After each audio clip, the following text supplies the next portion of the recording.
Well, Benji, we're here. I'm tired. I'm exhausted, but we're filming and recording episode 9.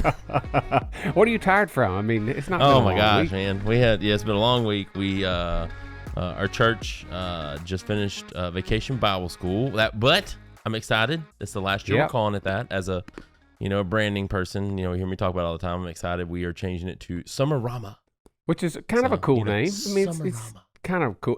Everybody does Vacation Bible School. We just wanted to brand it a little bit different. But that's one of the things too. I think that we'll have to as we do some other episodes. Branding. Obviously, I want to get into that one. That one may be a long one because this is what I enjoy. But we may do two on that actually. Two on that one, but.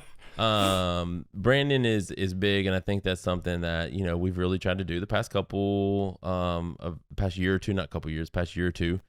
Take a lot of our really big events, and we want to give them a name. We don't want to just be trunk or treat or like Easter egg drop or egg hunt or because we have one for during the fall season. We have one for Easter, and then VBS is our other big. So those are our 3 really big events that we do for the community.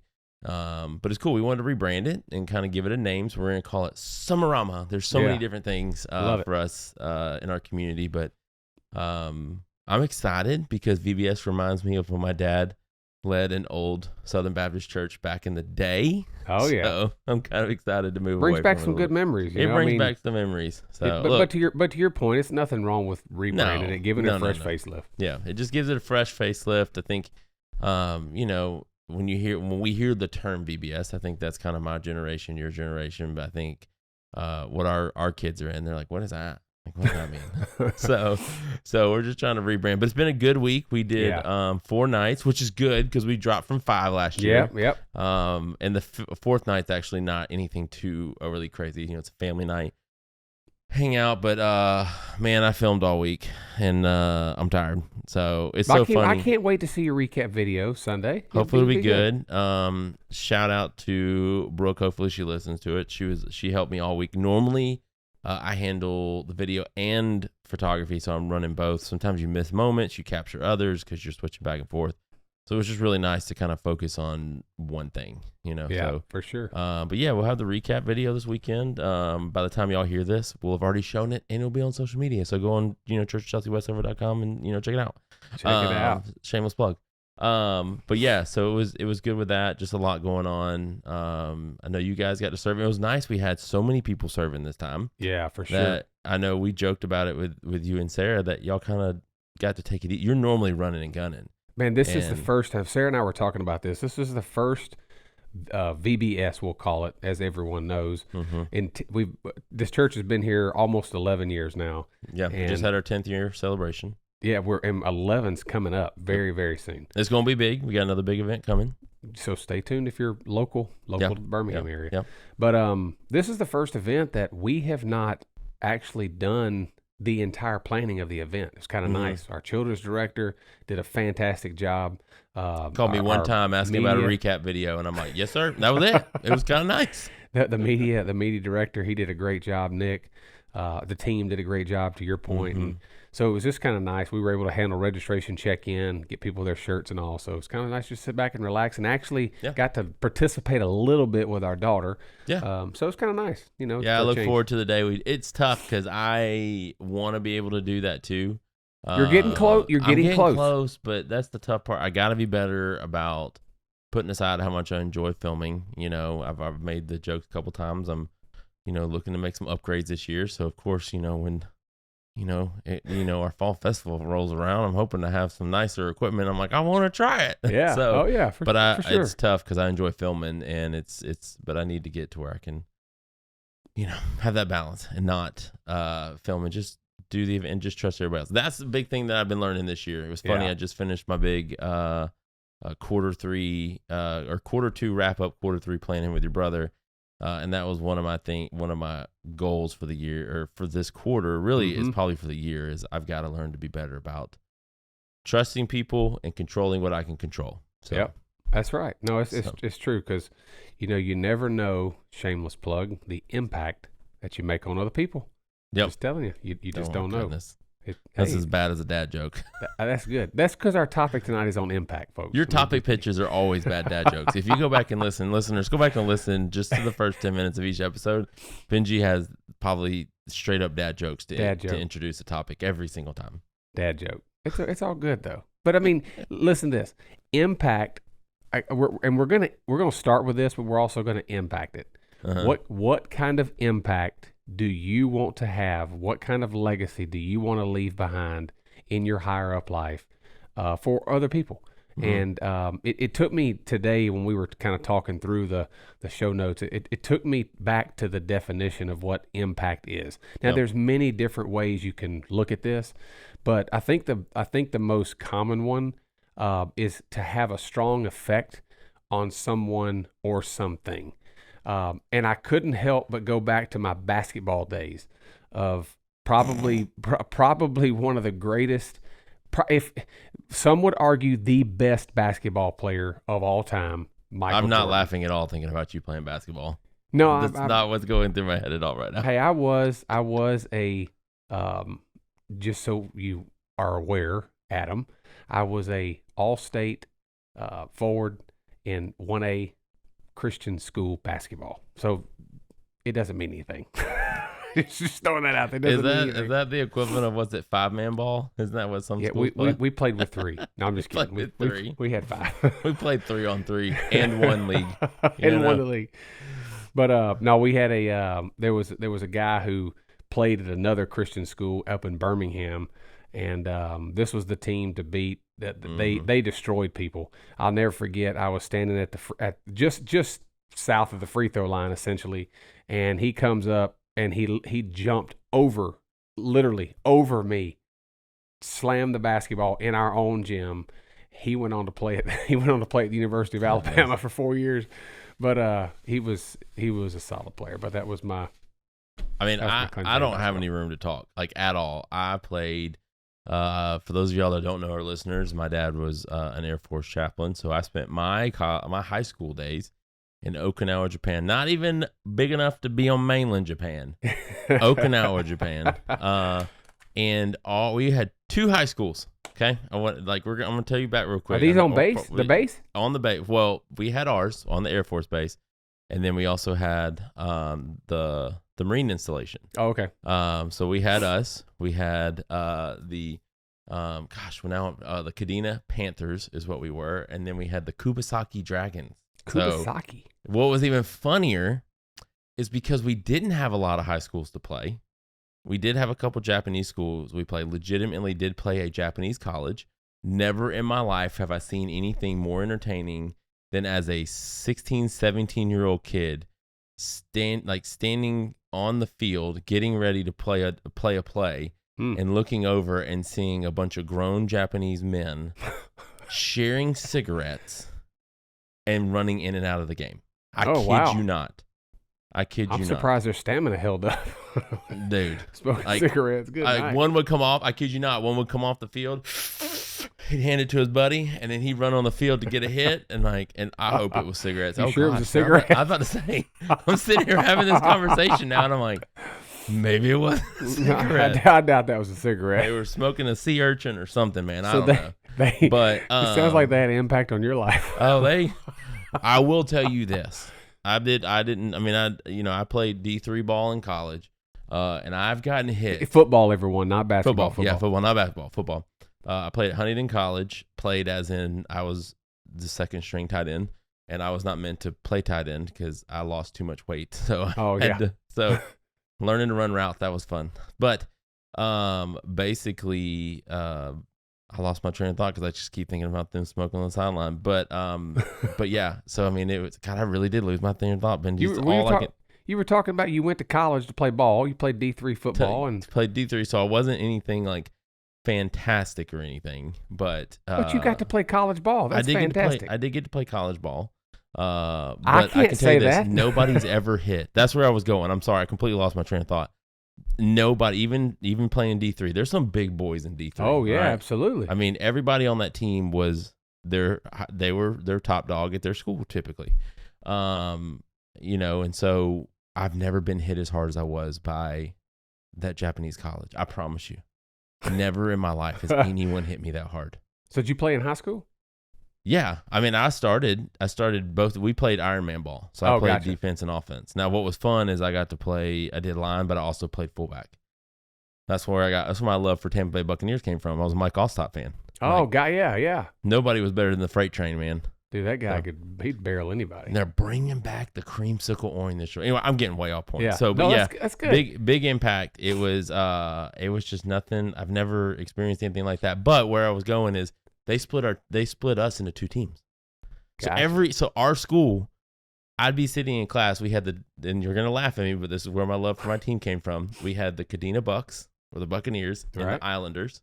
Okay. So Kadena High School had two football teams. We practiced on opposite ends of the school, and we played against the people we went to class with. Nice. Real rivalry. Yeah, for sure. And then the Kubasaki had the Shogun and the Samurai. The Kubasaki, that's fantastic. Yeah. So that way we had four teams. You played each one twice. That way you could get a couple games in, and then you played the Japanese college once. Wow. It was that's why I'm saying, like, you're talking about you. Like, I went to a school where they split our team in half. Well, we had 9 in my graduating class. So that should tell you something. God, you sound like Emily. My wife probably walked to school in Morris. I don't even think they had cars at that point. No, but think about this. People would argue that Michael Jordan is probably the greatest basketball player of all time. And I saw a quote from him recently. Okay, I'll give you Kobe. I'll give you LeBron. I'll give you Larry Bird would definitely be up there. Shaq would be up there. I will go on record and say that I think Michael Jordan couldn't compete with the guys in today's age. Well, you absolutely he was in an age where the sport was growing, and he was just very dominant. Well, I don't disagree, but you're still in the NBA. I mean, to win 6 national championships in 8 years is almost unheard of. I mean, just because you're in the NBA doesn't mean you're that good. Let's just be real. Well, I mean, look at Charles Barkley. Charles Barkley, he said, somebody asked him, I was watching an article on him not too long ago, and they said, Charles, they call him Chuck. Chuck, you were incredible back in the day. He goes, I really wasn't. He said, well, they said, who do you think was the best basketball player of all time? And he said, Tim Duncan was probably the best basketball player of all time. Mm-hmm. The guy could shoot from anywhere. He could post you up. He could spin. He could move. He could rebound. He could dunk. He could shot block. He had it all. And then they said, but Chuck, you set all kinds of records. He said, yeah, but that's what happens when a good player is on a bad team. he said that's what my role was. He said they kept moving me from the Sixers to the wherever else he played. He said and we weren't that good. We were not that good. It's funny because you see the impact that people have. Like Jokic, like that man looks like a wet noodle when he shoots the ball. But every time it goes in, I mean, literally. The man looks like he's wearing flip-flops. Like somebody posted a video one time and it was hilarious. It was like Jokic when he runs down the court looks like he's running in flip-flops. Oh, absolutely. No, but he plays like Tim Duncan, so it's huge. You go back, but I mean, other people would argue that Kobe was one of the greatest players of all time, if not the best. To date, like that, nobody had the Mamba mentality. And here's the thing: he created his own culture, his own word. He 100% did. Here's the thing about Kobe. When he had that accident, and obviously it tore the world, that he passed away in that helicopter crash. Look at the impact that he left behind to not just his family, but to the fans, to the city of L.A. I mean, those people were everywhere, and Kobe just had that. To your point, he created his own culture. He had his own. When he stepped on the court, no one was going to beat him. Yeah. Michael Jordan actually said this best. He said, I never got beat. And they said, what do you mean? He said, we never got beat. He said, we just ran out of time. The clock ran out. I mean, but it's a good point because, people like Jordan, Kobe, Shaq, Tim Duncan, LeBron, you can't get any better than him in today's world. He set every record you could think of except for like we've talked about in previous, he's one of the few that hasn't gotten himself in trouble at all. He hasn't, and that's a testament and an impact in itself. Married to the girl that he was dating, like in high school, everything. Yeah. I mean, his son's going to play at USC. He'll probably be a one and done, go to the pros. I'm sure that LeBron will transfer. By the way, the rumor on the streets, Atlanta, he may go to play for the Hawks. That's weird. It's really weird. But the thing is the impact. What if someone leave on what do you want your legacy to be? Yeah. So I got a question for you, and then I'll answer the same. Shoot it. Who is one person that you can think of? Decision. One person that has made the biggest impact on your life, and why? Outside of family. Outside of family. Because obviously we'd probably say our dads, I would imagine. But just besides our family. Man, that's a tough one.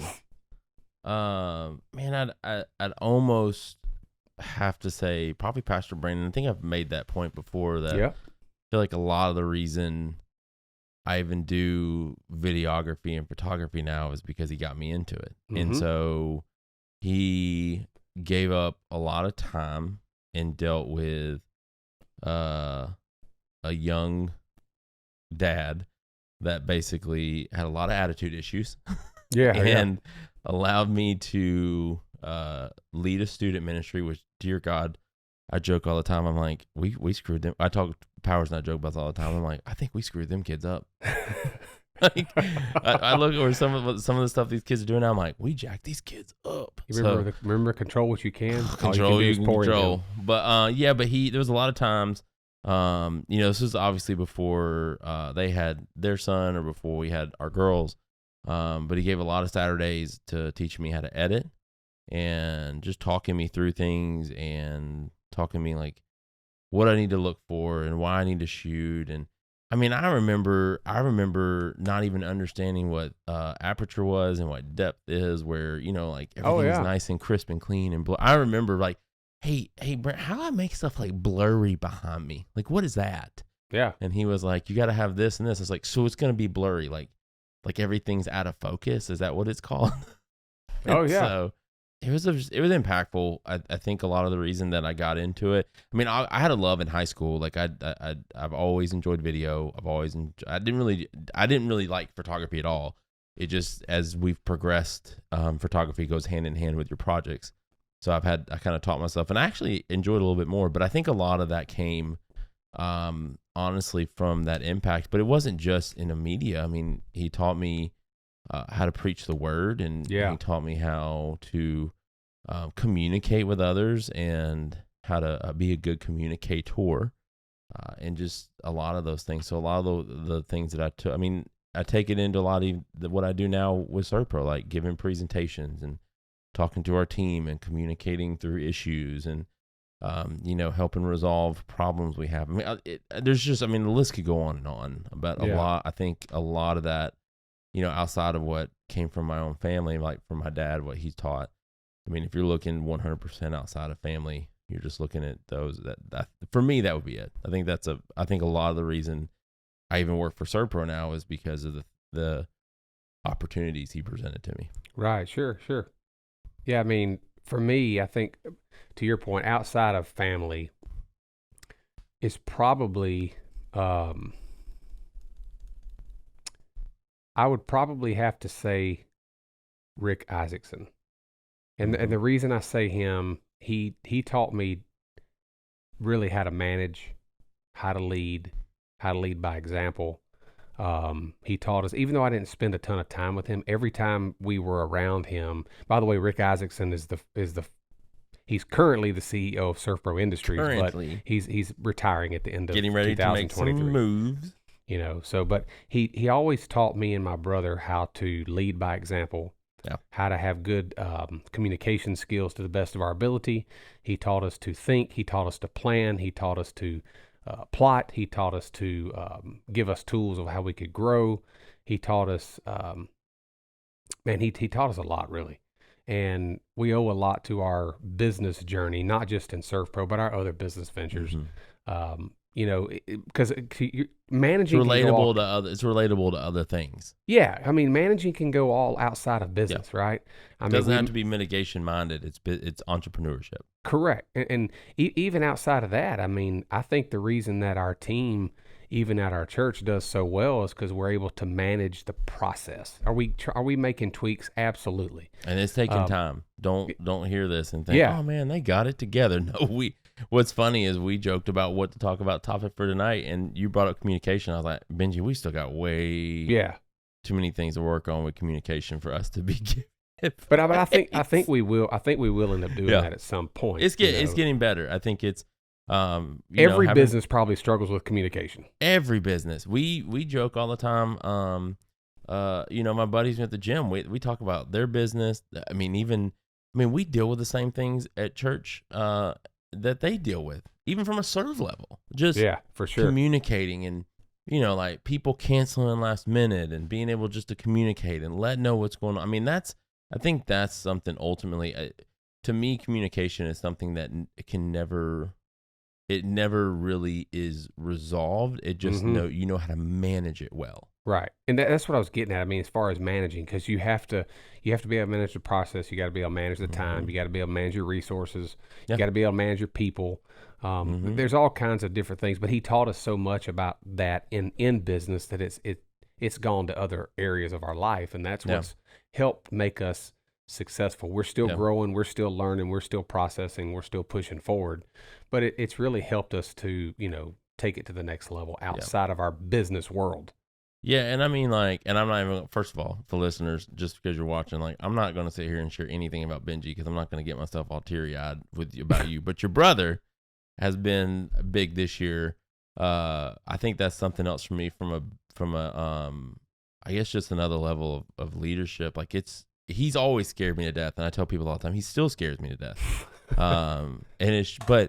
That was a big thing I feel like I've learned from him this year. And I catch myself saying things that he says. I talked about in a previous episode where, I mentioned something and he's like, well, that's a blockade. And even in my recent Q3 planning, I'm like, not to have no in my vocabulary because it creates a blockade. And he was like, where'd that come from? I was like, that was from you.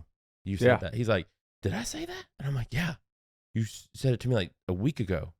And he was like, so I'm rubbing off on you. That's good to know. I'm like, oh my gosh. Yeah. But it's stuff like that with him. And then, the other day we had a communication issue with some building usage. And I was talking to one of our other team members and explaining to them, I'm like, hey, how did this, we need to figure out a process. Their thing is like, hey, we don't need to do that now. We can do it later. We're already here. We need to fix what's happening now. I was like, you're right. But I'm also going to ask these questions because I know this is what Brady would ask. And he was like, yeah, he was like, I'd want to know, how did we get from A to F? How did we get to this point where we didn't communicate things or people aren't aware of what's going on? So I think that's been impactful too I don't want to necessarily say leadership, even though he's a fantastic leader. I tell him he needs to have his own podcast all the time. We may get him on here sometime. He's got a podcast, boy. He makes fun of me for this podcast. He's not going to do it. Every day before we start a meeting, he was Brady, here's your official invite. I guarantee he's not listening, but I kid you not. He's like, hey, you working on church stuff today? You working on podcast stuff today? Are you working on my stuff? I'm like, he does it every time before we meet. But I think his is a critical thinking is probably the best way I put it. I feel like Leo and I were joking about this today when we were talking about some things that we needed to do what we do for him. It's like, that's not what Brady's going to say, right? He's going to say this, this, and this. And it's just a critical thinking part. I think it's just been impactful. Like I said, not really necessarily leading people or other things, just changing how I respond and what I think or how I'm going to develop a thought process about a situation or how to fix something. So here's the thing. To our listeners, we've just been talking about positive impact, right? So here, I want to shift gears just a touch. Talk about a situation. Don't name the person's name, obviously, but maybe something that's had a negative impact on you and what you did to correct it. Okay. Can I tell you a funny one before I tell you a serious one? Yeah, heck yeah. So today I had lunch I texted my mom. I had lunch with my mom and we got back, we pulled in, and I'm going to say names because I don't care. I'm going to tell her that we talked about her. But KJ, we pulled in from lunch. We went down to Smiley Brothers and came back. and pulled in from lunch, and KJ, and then we're coming back from lunch, and they were in the driveway, little pool, like pulling into our office, and I pulled over, and KJ, I was like, "Can y'all move? Y'all blocking everybody." And she was like, "Oh my gosh, is that your mother? I need to meet her." Which, if our listeners, we call KJ Mama K. Oh yeah. She's like the mom of the office. Well, here's the funny part. This is the negative impact. Okay. All right. I start to sit there and I tell my mom, I was like, she's talking, like KJ's being honest. She's like, "You have such a good boy. Like he's so," I'm like, "Okay, thank you. Do you want me to leave so you can tell my mom what you really think?" So I was like, "Don't listen to her, Mom. She has me trained." And she was like, "What do you mean?" They're both like, "What? What do you mean has me trained?" I said, "Today I'm sitting in my office and I sit, I can't see KJ's office, but she's kind of adjacent to where mine is." And she goes, "Adam West." And I'm like, "Yes, ma'am." She didn't answer. Just silent. And I'm like, "KJ." She didn't answer. So I got up and I walked into her office, and she's sitting there. She's like, "Hey, I have a question about this." It was when we were emailing you guys today. So she had a question about it. And I was like, "So yeah, I answered it." I started to walk back to my desk. Benji, I had an epiphany or a moment that I realized this woman has me trained. She doesn't even say anything to the point, or doesn't come to my office. She knows. Oh yeah. If she just says my name, You're going. I'll get up. It hit me on the way back. I'm like, "Oh my gosh." This, like, literally, and I started thinking back and forth. I was like, this happened the other day. The other day she was in her office talking to Kathy. We and call she that deja vu sometimes, Adam. Oh my gosh, Benji. She goes, "Man, I need to go get that water out of my car." And I was like, "I'll get it for you, Mama K." She's got me trained. Like, it's ridiculous. Negative impact. That's great. I'm gonna tell her. So I have one. There was a gentleman, I'm not going to mention their name, that years ago used to work for us, and he had a negative. Everything he did. I would tell you negative. that would be. I'll have one after you, but that would be mine as well. I feel like negativity. That's a whole nother podcast. But yeah. Negativity. Well, this gentleman, everything you did, he was negative. It didn't matter if you told him he looked great today. He was gonna be mad. He was gonna. He didn't care what the situation was. He was negative about everything. But negativity I will tell you, breeds it. He was probably, then the reason I believe my dad kept him around for so long is he was the most loyal person ever, probably, that has ever worked for SurfPro in our organization ever. I mean, this guy was there at 6 a.m. until 10, 11 at night. Now, that doesn't mean someone's loyal. Let me set the record straight. The reason why he was there for so long is because between 9 and 4, he was in your office, my office. I was going to say bad time management, I bet. Yeah, it was very bad time management. But I remember there was many employees that were impacted by this gentleman that was just so negative, and we had many people leave. So we had to make a decision one day. We were like, what are we going to do with this? How are we going to handle the situation? We ended up having to, make the situation right. Yeah. But my point is, you can have people that have a very good positive impact on your life, but just as important, you could have someone that's got a very negative impact, and that can be very harmful, creates poison throughout your company, and causes culture. We talked about culture comparison, a few episodes ago, and if you're trying to compare your people to others in culture, make sure it's positive. Definitely not negative. I don't want to. I probably won't name any names. I know you didn't really either, but I won't name any names of mine. But that has to be. We went through some changes, in some of our friends group and things like that. Some of the guys that I work out with, and there's been just some negativity with guys that I used to work out with and do stuff, and that was always a tough thing. It was tough because he had a lot that was going on in his life.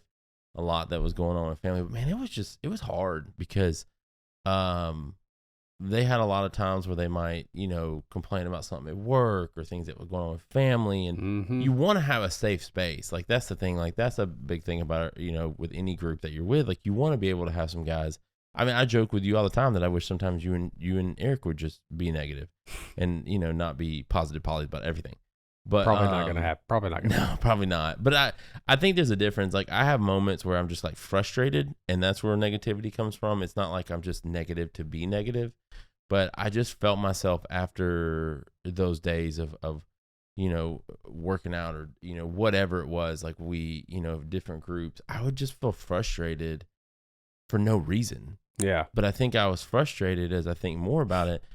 Well, if I'm constantly around frustration, I'm going to start finding things to be frustrated about. Yeah. And feel it rubs off on you. It does. And we've talked about this even on our own team at the church and on our own team with our, our Serve Pro team. You have those people that you're like, hey, things aren't always going to go right. Okay. Fact of the matter, nothing's ever going to go right. And this is what I keep telling people. Always control what you can control.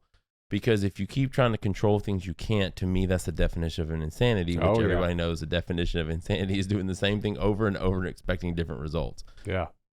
Sometimes being negative that's what it reminds me of, is you're just constantly you're hoping that if I continue being negative, it'll fix itself. Yeah. Well, it's not going to fix itself. So I think that's a thing that you can have, because I almost think sometimes, and I hate saying it this way, but a negative impact can almost have more of an impact on your life than positive if you allow it to. Absolutely. If that makes sense. If that makes sense, what I'm trying to say. No, it totally does. Because you think about it, you start. Even the Bible says, a fool speaks out of his mouth. Mm-hmm.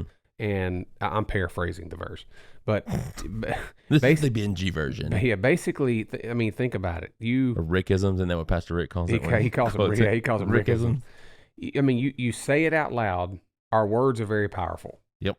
Our thoughts are very powerful, because the enemy wants to come steal, kill, and destroy. And what he does is he can use the words against you, to use it as a disadvantage. Yep. So if you're being negative, and you start to, let's say this, you're gossiping, right? You're gossiping about this, this, and this.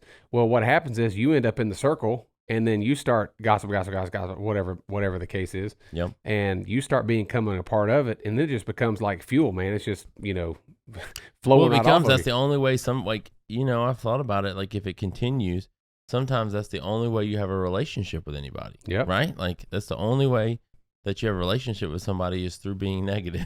Yeah. Speaking of negativity, this isn't negative, but my daughter's holding my hand right now. Oh, nice.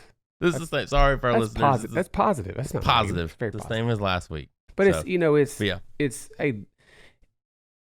of the day, man. And by the way, Sarah hates when I say at the end of the day. She says I say that for everything. At the end of the day, this is the impact you have, because I say it all the time. It's normally how I let you know I'm ending a statement. Yeah. If you do that all the time, and you end up listening to negative and continue to feed off of it, what happens is you turn into what you hear, what you see. Yep. So you got to be very careful. Well, and it's important to mention as well that it fuels those relationships. Like for instance, I've had relationships with people where all we do is have a complaint session. Yeah. And I start to realize, well, this is the only thing we have in common. Yeah. Like if we're not complaining, what's there to talk about? Yeah, for sure. So what I mean is you have to be careful, because your whole relationship can develop from that. So that, you want to have a positive impact on people. What ends up happening if the two of you get together and you're just like, oh, I don't like when this person does this and this person does that. I don't understand why we can't be like this or we can't be this way. That ends up being your entire relationship. So then your negativity is a cancer. Definitely. It's a cancer because it spreads. Because when you start, I always tell people negativity breeds negativity. Mm-hmm. So it's the same thing for positivity. Positivity breeds positivity, and so those things go hand in hand. And I think sometimes you have to look at that, because if you are trying to have an impactful relationship with someone, or trying to mentor them, as we talked about, or just trying to have a relationship with someone, if it's entirely built off the two of you having a complaint session, I'm trying not to, I'm trying to be as gentle as possible. Just having a complaint session. Yeah. That's in just all your relationships built off. So what is coming out of that relationship? Right. Like, how are the two of you that you're supposed to help each other? You're supposed to help each other grow. This is a big thing that my buddy Powers and I talk about all the time, is that just not allowing ourselves to get into that place of negativity. Right. And I mean, yes, we have moments where we're stressed, but we have those, but we're trying not to get into those moments. You know, you think about that. It's true. I mean, no one ever wants to be in that situation. Sometimes they get suckered in because it is, you know, for whatever reason, they get suckered into the conversation. Yeah. You know, it just drags you down. I mean, ultimately, there's a song out that Tim McGraw's done. Not gonna sing it, are you? I'm not gonna sing it. No, I would, but I'm not. But it's called "Standing Room Only," and I mean, you can get the idea by the title of the song. Mm-hmm. Basically, this person has lived their life, and the last couple lines of the chorus says, "I want to live a life so that when I die, there is standing room only, standing room only." And the point of the song is, everything that we do is going to impact people, positive or negative. Yeah. And what I want to have for my life one day is when that time comes for me. We've talked about that dash before, you know, on the gravestone. You have 2 dates on it. Yeah, you got the beginning, and then you got the dash, and then whenever that time comes is the end. What did we do with the dash? Well, the dash, I want to make a positive impact on people. That's why I do not associate myself with negative talk.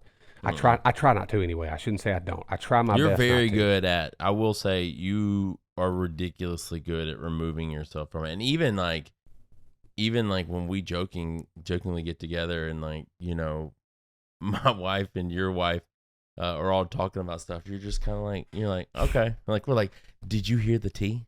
Like, did you hear the drama? Like, you're like gossiping like we probably shouldn't, but you're always been good about keeping, like, just being emotionally disconnected from it. Like, Yeah, I try to, because, and not with you guys, but it's just, you want to be very careful because you're unbothered, I guess is what I'm trying to say. Correct. You're unbothered with it. I want to impact people in such a way that when my time comes, it's like my father when he passed.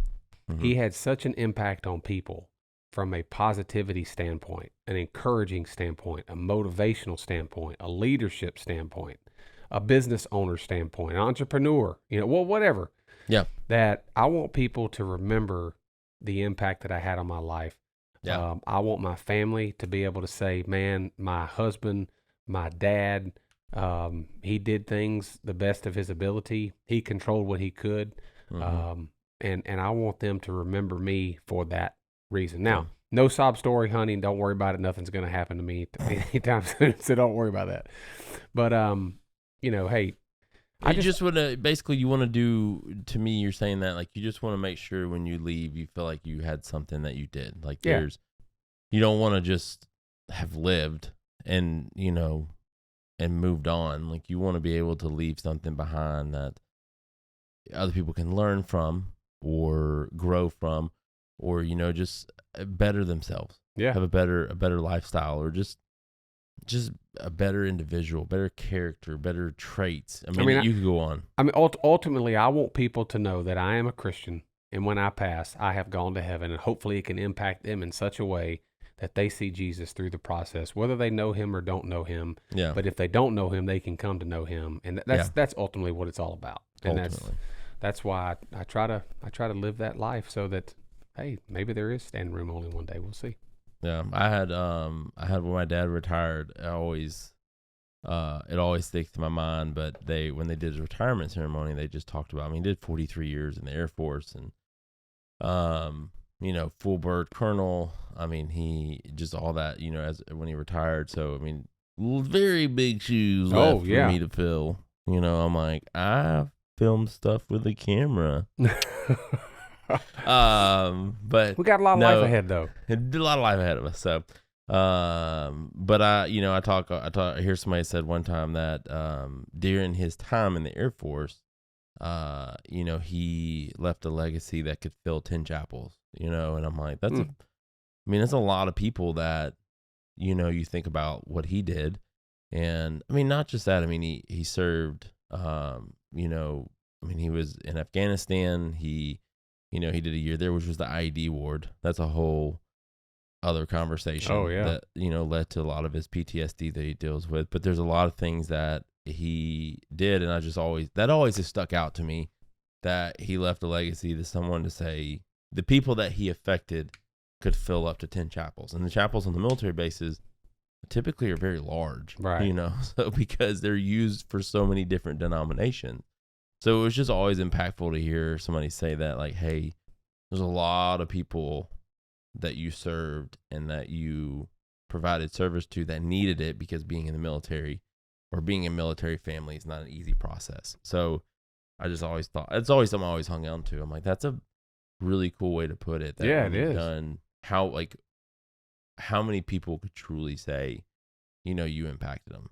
I mean, and look, I'd be happy with this. I tell people all the time, like, even I joke about with social media, like, people are like, oh man, I've got like 40, 50,000 likes. I'm like, man, I'm happy with like 20. If like 20 or 30 people like a picture I post or a video, to me, that's impactful. Because I think in my mind, I'm like, what if those 20 or 30 people, or 15 people, were in a room watching me with what I do? I mean, that's intimidating. Yeah. To think about, like, people look at that and like, oh man, you only got like 15 likes or 20 likes. Think about the impact that you have on people even from that. Like, that's big. I mean, you put all those people in a room, that's a lot of people in a room. That's a lot. That's a lot. There's a lot that goes with it, but I think that's always been something that's stuck in my head. So. Yeah, I mean, think about this. We, as you know, we're Disney fans. Actually, Sarah's more of a Disney fan than I am. But we'll be going to Disney here in a few weeks again. And think about the impact that Disney makes on people, right? They take your money. They take your money. Gladly take your money to give you an experience. Everything that it doesn't matter if you're on a bus. It's the only way they're making money right now, Benji. They're losing it in all their movies. I agree, but hey, they do it right. They want your family experience. When you get on the bus, when you get to a resort, when you get to the parks, whatever the case is, if you get on the train, they're going to make you think it's the best train ride, and all the thing does is go around the park. I mean, it's that simple. The impact that they leave on your children, on us, they make the customer service experience so good that it makes you want to go back and give them more money. Yeah. And it's like, think of the impact that one guy's vision had many, many, many years ago with a mouse that has turned into a huge thing, not just Disney World, but Disneyland. You got other places across the world that they have it. And think about the impact like Apple's made. Think about how many different Apple products you bought in your life. Oh, yeah. And they here's think about this. That's a great point. Think about this. How many times have you replaced your iPhone? I mean, without breaking it. How many times have you upgraded your iPhone? Honestly, the only thing I do is upgrade it because they keep coming out with good technology. I don't think I've ever had an iPhone die on me. Yeah. Like, I will say this watch right here is starting to get to the end of its cycle, and I keep joking my wife about updating it because it's starting to lose its battery life. That's what I'm saying. But I've also had it for like 5 years. I'm convinced, just for the listeners, I'm just saying, I am a big Apple fan. I am everything I have is downstream Apple. Everything. But I will tell you, I think that they do that on purpose. Where they make the life cycle your devices go out. Well, it's probably because their products are so well made. They're like, oh dang, we killed ourselves. We need to downcycle this thing. I mean, so they find something new. Apple's gotten so bad with me that I watch their stupid keynote sessions when they come out in September and April. Think about this. I mean, we're just talking about that for a second, but I mean, just think about how they're one of the few companies that make things that are lasting. I mean, think about like when my grandparents, I swear to you, Benji, I think my mom's dad probably had the same fridge he had like before I was born. Yeah. Like them suckers were made to survive. Oh, absolutely. You know what I'm saying? So I think about that, and I think about just what they were. So Apple's probably doing the same thing. I really do think that they realized that they were like, y'all, mistakes were made. We made too good of a product. So I'll give you a funny about Apple. In 1995, I think it was, I was a sophomore in high school, and we had to do I was in one of my history classes or economics or something. I think it was economics class, actually. And we had to do an analysis on stocks. And my stock that I chose, I'm not lying, was Apple. I am kicking myself because, by the way, I failed economics in college 3 times. Yeah, you have such a large company. If I would have known what I know about Apple today, in 1997, when I graduated high school, I should have bought stock in Apple. I'd be a millionaire, like quad-billionaire, whatever. Those guys have done it right. They have We done it all should have right. done that. Today I was joking with Leo about what I do for my job. I told him I was reading my QBR to him, my Queen Bee role, like what my role is. And I was like, I joked with Brady that I feel like I'm just a data miner. He's like, can you mine some like Bitcoins while you're at it? Like, I'm like, I don't even understand what that means. Here's a real question. When's the last time you had a Windows device or an Android? Have you ever had an Android? Oh, man. Like, I make fun of people that use Androids. Like do you know there's and I don't have anything to, I'm throwing this out there. Like, I have no case studies to go with this, but do you know they actually say that there is a negative syndrome that you're looked down upon if you have the green bubble? Really? In a text group. Like, they're not like, I do hate that. It's annoying. It's annoying to me that I text someone and it gets a green. That right there, what you're talking about. Apple has such a large impact that they say that with kids today, and I keep saying I promise you I heard this report on the news. I just want to, please don't quote me. I'm sorry. We don't have a producer that can go up and look things that I say up. And you hear him in the ear, stop. I have no one to fact check me before I say it, like big podcasts do. But it was something they had on the news, and they were talking about that kids today feel less about themselves if they don't have like an iMessage, and you're in a green bubble. Like, I'm like, that's just crazy. Yeah, that is crazy. But again, man, that's the impact of having something like that, because I understand they're a more expensive device. You know, they've done a lot to try and adjust that, but the problem is we had this conversation today. We were talking with someone about car wraps, and we're having trouble with, you know, like, well, we need to get the cheapest price. And I told him, I was like, guys, at the end of the day, like, I just want y'all to remember, we need to look at X, Y, and Z for who we get our car wraps done for. But I said, always take this into consideration. I was like, I'm just throwing this out there, that cheap work typically isn't on par with what you consider as good work. I tell people all the time, and I heard, this is a Nick Gooder quote, and he may have gotten it from somewhere else. This is where I heard it from him, that cheap work isn't good and good work isn't cheap. That's true. That's true. I had a conversation with someone the other day that said, one of the things I'm doing with myself right now, like this weekend, I have one of my first filming projects for someone, that is a paying project. And I mean, it's a good little chunk that I'm able to pull from it. And the number I threw out there probably seems high, but what I've always told people, be a hustler. Yep. Throw a number, what you feel like you're worth, put your number out there. If they accept it, then they feel that you're worth that. If they don't, wait until someone else will. Because somebody will see that you have value and worth, and they will pay you what you feel like you're worth. Don't try to downside yourself from it. But anyways, that's a whole nother podcast. Yeah, no, I feel like we've said that. We need to just start jotting these down, because I feel like we say it so much during the show. But I started this by asking you about Windows, because we actually have a Windows device at our church for our lighting console. We run the Grand MA3, and that Windows device drives me crazy. But it works. It does work.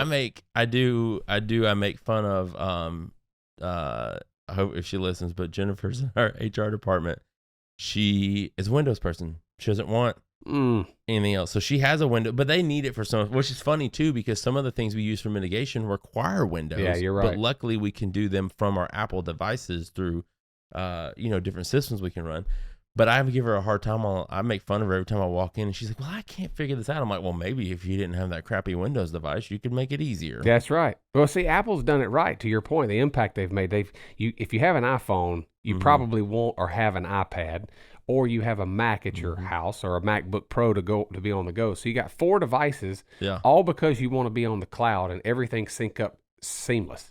Yes. Right? Well, it's funny because I hate Windows and Microsoft so much, but sitting right over here is my baby, my Xbox One. So, I mean, like, which is funny because I don't like PlayStation, but yet I'm a Sony fanboy when it comes to cameras. Like, I'm just all screwed up. That's pretty funny. So, I mean, like, I don't want a PlayStation, but I want them for the, it's just all. So, but I mean, it's all impactful. So, before our listeners, as we wrap this show up, I mean, ask yourself this question.